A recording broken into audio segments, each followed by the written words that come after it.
Well, one theory I've seen in the truth community over the past few years is of these cathedrals, and that they aren't just religious buildings. They, in fact, are some type of energy generation device or energy distribution center, a magnetron, and that these windows and these designs that we see are not just for some type of religious art, but they're derived from watching the water and perhaps modifying water with different frequency and vibrations. So was there something more to these buildings and their design, all of their arches, all of their domes, the antennas that we see at the top? Is there something more to it than just architecture and religious art? Over the past couple weeks since the Lost History of the Flat Earth video series has come out, I definitely have gotten more interested and dug into this. And I wanted to share just a little bit of verification that this is a pretty valid theory and it's backed up in historical documentation. So the first piece of evidence which seems to support the theory is the dissolution of the monasteries between 1536 and 1541, when Henry VIII disbanded, more like completely destroyed, the monasteries, priories, convents, and friaries in England, Wales, and Ireland, stole all their income, destroyed all of their assets, and even killed a lot of them. The monasteries were the wealthiest institutions in the countries, and they also owned over a quarter of all cultivated land in England. After the disposal of their monastic lands and buildings, which are the monasteries, the majority of the monks, friars, and nuns were given some money for pension. However, there were some abbots and religious house leaders who refused to comply. They were executed, and their monasteries were destroyed. Thousands of monastic servants suddenly found themselves without employment. Here is a list of monasteries dissolved by Henry VIII of England. The list is so long that I can't cover it in this video. I've been scrolling a ways and we're only at C, D, E. Look at how much architecture, monasteries were destroyed during these short couple years. And we think Hitler destroyed and killed a bunch. Look at how long this list is and the grand architecture of all of these monasteries.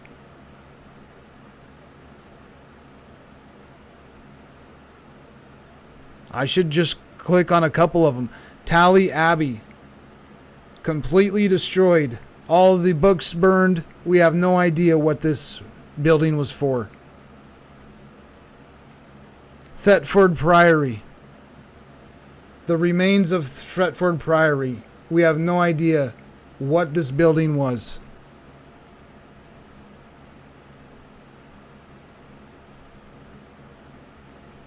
Tynemouth Priory. Look at the stonework on this. But destroyed because they wanted to hide some kind of a science. Walsham Priory. Nothing's left of it. Whatever this building was and whatever its function used to be, we'll never know. Waverley Abbey. Once again, nothing's left of it. All of these buildings, this massive list, completely destroyed in a short period of time, about 5 years. Waverley Preceptory. Here's what's left of it. And one of the saddest legacies of the dissolution was the loss and destruction of the monastic libraries and their precious illuminated manuscripts. The libraries of these monasteries had Illuminati books, is my interpretation of that. And that seems to be backed up by historical documents. This book is called The Magus of Freemasonry, The Mysterious Life of Elias Ashmole, scientist, alchemist, the founder of the Royal Society is who he was. And he was also a Freemason in the 1600s, before Freemasonry was supposedly established. And this book is written by Tobias Churton. Certainly is a one heck of a Freemason, and certainly a mage himself. Look at his picture that he puts on the book. We could see the left eye symbolism, how the left eye is in the light and the right eye is in the darkness. Nevertheless, there is some very interesting information in here. Elias Ashmole would come to look at the dissolution of the monasteries in the worst possible light. What had been hailed in his day as clearing away of the old and the bad, sometimes very bad habits, was for Ashmole nothing less than the Great Flood. Now, Elias Ashmole was not a Catholic or a Catholic lover, so if this was just the destruction of the Catholic Empire, then there's no reason that Ashmole would call it the Great Flood. The monasteries had reserved the knowledge of the nation. It is estimated that the dissolution led to the destruction of 98% of the books and manuscripts of England. Hitler himself never managed such a conflagration of knowledge. So people are awful mad with Hitler and all the books he burned. But what about Henry VIII, who destroyed 98% of the books and texts in all of England in a short period of time between 1536 and 1541? And in addition to destroying all of the books and documents, paintings, maps, he also destroyed all of the architecture, the monasteries, priories, convents, and friaries. This is all supposedly done in the name of religious conquest, because he used to be in a Roman Catholic from 1491 until 1534. But in 1534 is when he converted to the Church of England, which is a Protestant Christian church. And when he made that change of religion in 1534, he began destroying all of these monasteries. So once again, if it was all just Catholic conquest, why is it that an Elias Ashmole is very negatively affected and says that this is one of the worst possible things that can happen, and it's nothing less than the Great Flood? If we turn to the next page, Ashmole knew of the monastery's connections with British alchemy, cosmology, medicine, botany, philosophy, art, and architecture. Botany? Did you watch The Lost History of the Flat Earth? It was designed by Chatsworth's gardener, Joseph Paxton. He was responsible for cultivating the Cavendish banana, the most consumed banana in the world today. The Crystal Palace and its gardens, just like Chatsworth, were huge farming grids that used to live in water in conjunction with sound and electromagnetic energy to cultivate a whole range of wondrous produce. Among other impressive horticultural achievements attributed to Paxton's genius were the perfect pineapples, another tropical fruit he grew at Chatsworth. He grew enormous lily pads, which could hold the weight of a human. He grew gigantic sequoia redwoods at Chatsworth, which usually only thrive in humid conditions. He grew them with ease. And how that is connected to the monasteries, here we have that Ashmole knew the monasteries were connected to botany. The monasteries were connected to alchemy and medicine. Now, there is a possibility that medicine is a word that was used in the past for the Philosopher's Stone. So this, of course, would tie in with alchemy. And finally, the monasteries were a vital conduit to the past. Here is a book and also a journal written by Elias Ashmole. It's called Theatrum Chemicum Britannicum, and it's all about the Hermetic mysteries. And here are some hints that the red medicine is the Philosopher's Stone. of the red medicine he had great store. So there's some type of medicine or stone. And without reading the whole page, just take a look at the italic words. It's talking about a white stone and a red stone and the philosophers. And it's also going to talk a lot about gold and mercury. Here are some experiments with red mercury. This is a magnet, and the magnet can only pick up the bobby pin. There's some red mercury in the dish. It's not affected by the magnet. This is some garlic. And you can see that red mercury is repelled by garlic. Just like vampire's blood. Garlic repels the vampire's blood. But here's some gold, and red mercury is attracted to gold. You can see the gold moving the red mercury. And that is a possibility for free energy. If you have gold, or if you have garlic and you have some red mercury, of course there's a force created there that could create some free energy. Here's another example of the red mercury reacting to the garlic, and also the red mercury reacting to the gold. One more example of the red mercury being repelled by garlic. And this seems really interesting. In a mirror, and we can see it's a regular mirror with the blue marker, but if you look at red mercury in a mirror, it looks like normal mercury. You can't see the red part. Notice in the mirror it looks it's invisible. Here the glass looks empty in the mirror, but it had the red mercury in it the whole time. There it is on the plate. And once again, from a different YouTube channel. So if this is a hoax, it's a hoax being put on by multiple YouTube channels. I don't have any red mercury myself, so I haven't been able to test this. But it does appear that red mercury is not visible in the mirror. Now this is where things get really interesting. A monk of Bath, which was of that house, was a prior. He told me in secret that he had a stone, our medicine, our elixir and all, which when the abbey was suppressed, he hid in a wall, and 10 days after he went to fetch it out, and he found but the stopple of a clout.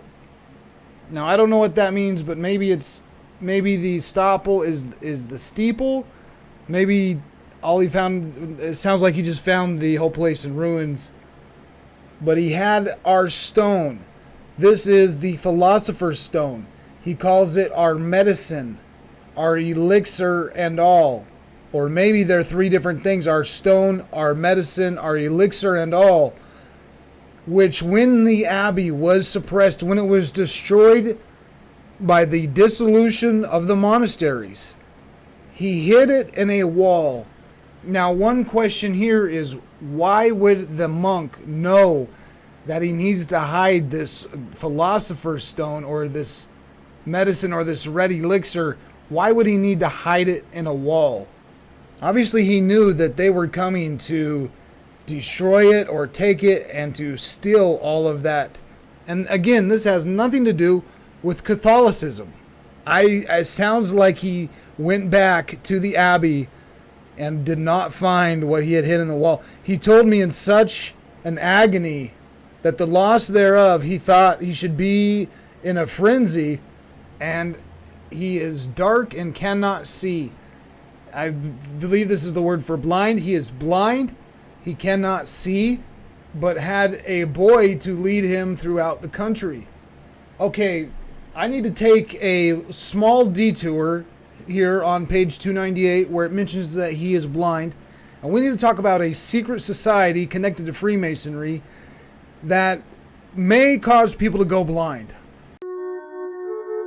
One way or another, every good conspiracy comes back around to the all-seeing eye, and every good conspiracy is in the eye of the beholder. That's why I found this one uniquely interesting, because it started with me just really misreading a word. I was looking through some old newspaper articles, just basically browsing, and I came across the word occultist. And I was like, oh, what's this about an occultist? Very interesting. And I read it a couple times and I still read the word occultist until I finally realized, and Melissa pointed out to me, it was oculist. It was not occultist. It was a story about an oculist. And that just got me thinking, interesting that I misread the word. Interesting word anyway. I mean, I knew it had something to do with the eyes, but just on a whim, I looked up first what oculist was.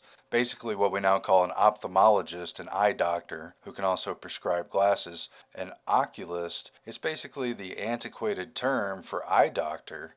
What they found was they traced it back to a group that called itself the Great Enlightened Society of Oculists.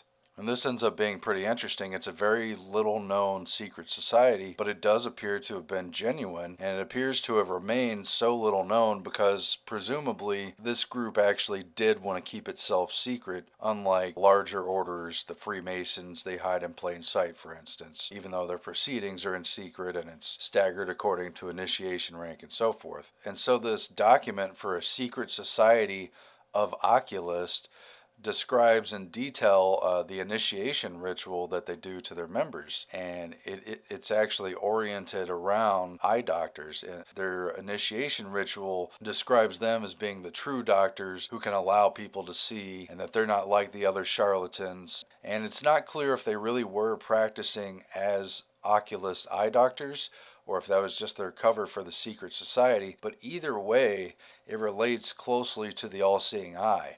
Their assumed profession as oculists really carried a metaphoric meaning that comes through in the ritual, that they are the gatekeepers of perception. They have control over whether one sees or not. In the metaphor of being reborn into their secret order, it is they who will reveal sight to the blind and allow someone to see again or see for the first time the true nature of reality. And so the cipher document describes the initiation ceremony, and after they take an oath of loyalty and a pledge to secrecy and other things that are familiar to lots of secret societies, they have a staged ritual where the candidate being initiated, he's put in a room with candles and medical instruments, a room with eyeglasses and microscope, and he's told to read this piece of paper. And piece of paper is actually blank, so he says he can't read it, he doesn't see anything, and that's the first step of the ritual. Then they put a pair of eyeglasses on him and ask him again, is he not able to read the writing? And he answers no. And so they tell him, oh, take comfort, we'll help you as well as we can. The initiation ritual goes on, and they do a mock cataract surgery, which was the big oculist surgery of the time. It's a dangerous surgery, and you've got to have a light hand, that phrase they found. And in the metaphor of the secret society, it is they with their light hand who can restore sight. So they do a mock oculist surgery on their candidate, and instead of actually cutting into the eye, they pluck a single eyebrow hair. Maybe a little painful, maybe startling, but symbolic of their intervention in the candidate. And they bring him back to the table where there is the blank piece of paper, and this time, after he's had the mock surgery, he finds instead the teachings for the apprentices of the oculist. And so now he could see, and they've restored his sight, and that's when they begin to teach their candidate about how to read their secret language, how to recognize it, how to know which letters to read and which not, and how to translate it. Something that historians didn't figure out for 260 years or so. And so it's very interesting because this document had not been known. We don't know all the members. We don't know necessarily how big their influence was. But they had connected it to the estate of Friedrich August von Veltheim, who a lot of people think was the leader of the Oculists, or he at least seemed to be in it. And he was an aristocrat, lived in the 1700s.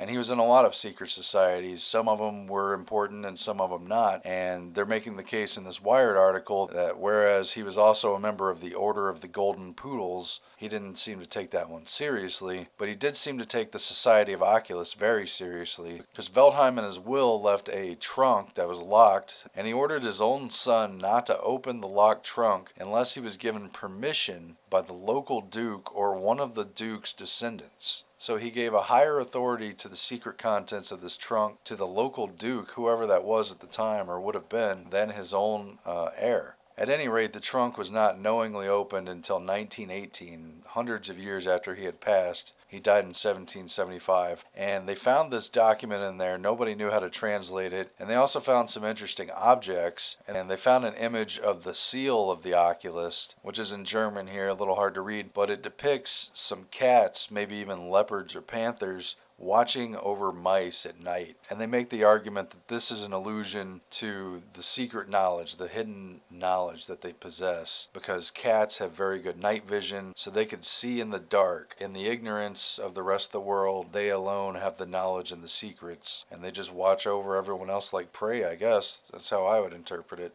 And so they also found a cataract needle, again for oculist surgery. It was on a bone handled, a very nice kind of carved out thing. And they found a very ornate tiny cylinder that was covered in jade and gold, and inside they found a tortoiseshell cup that had a replica of the eye, and it was made of ivory and horn, and it came apart like a Madrushka doll into the different physiological parts of the eye. The pupil was inside the lens, that came apart. The iris was on top of the pupil. The cornea was resting on the iris, and so forth. They said each layer was more exquisite than the next, and basically this was a pretty elite symbolic artifacts they found with it.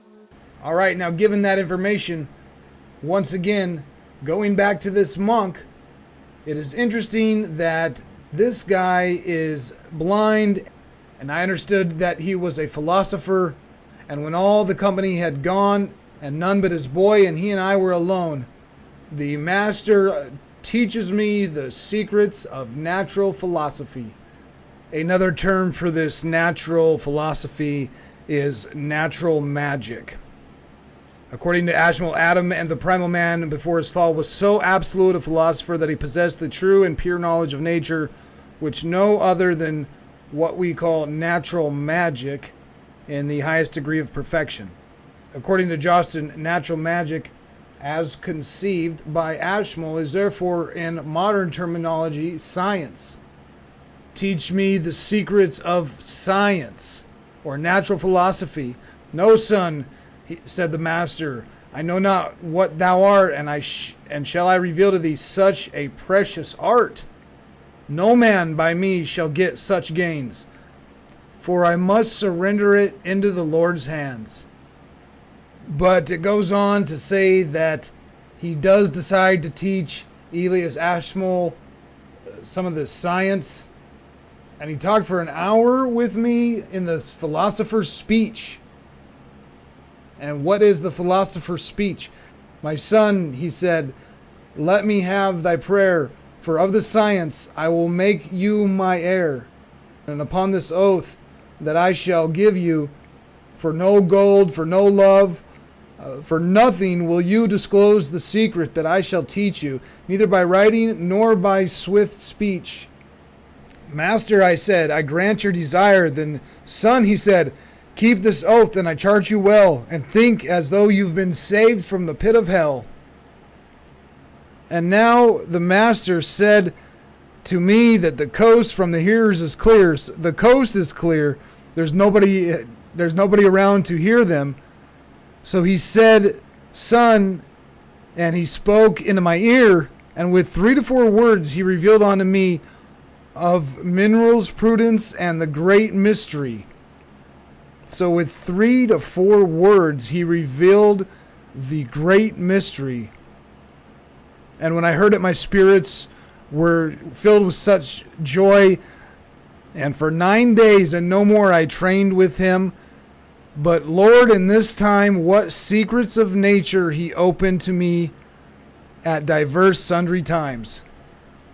Back in the Magus of Freemasonry, on page 148, Ashmole began to wonder if some remnant of alchemical expertise had not been hidden away in the monastic grounds before Henry VIII's despoilers arrived for their demolition duties. On February 19th, 1651, he posed the question to the stars whether there is any of the medicine or philosopher's stone hid in the Abbey of Reading, which is now pulling down, and is in what part And where should I find it? So he asked the stars, is there any of this Philosopher's Stone left over in the Abbey, which is falling down in ruins, and where can I find it at? Because according to this guy, the master that he met had hidden some of this Philosopher's Stone in the walls of the Abbey. Before the dissolution of the monasteries, that monk might have concealed a quantity of his medicine, or the Philosopher's Stone, in a wall. Ashmole recorded a similar case of Bath Abbey in his Theatrum, and noted later in the year that about 100 years before that, a glass full of the authentic red tincture had been found in the walls of the Abbey, where the penultimate prior William Byrd had immured it. And he consulted with the stars to find out whether there is any of that medicine hid in the Abbey of Reading, which is now falling down, and in which part can I find it? It is not known whether he undertook the search. And this sounds like some kind of a recipe for this medicine. The medicine is fixed and perfectly flowing, so red begets red. It's either always white or red ferment from the medicine, and it's a perfect thickening. And for 1 part medicine, you use ferment 10, and that 1 on 1,000 of Jupiter, and he casts the medicine and melts it with a blast. Mercury crude in a crucible heated, silver or gold as medicine hath sealed, and thus our great secret I have revealed. But once again, strong notes of mercury and red, with all spices save only mercury, our medicine for to multiply, after our Philosopher's Stone be red. So the stone is red, and from the medicine with strong fire distill our mercury, most of might, red as blood and strong of eerie.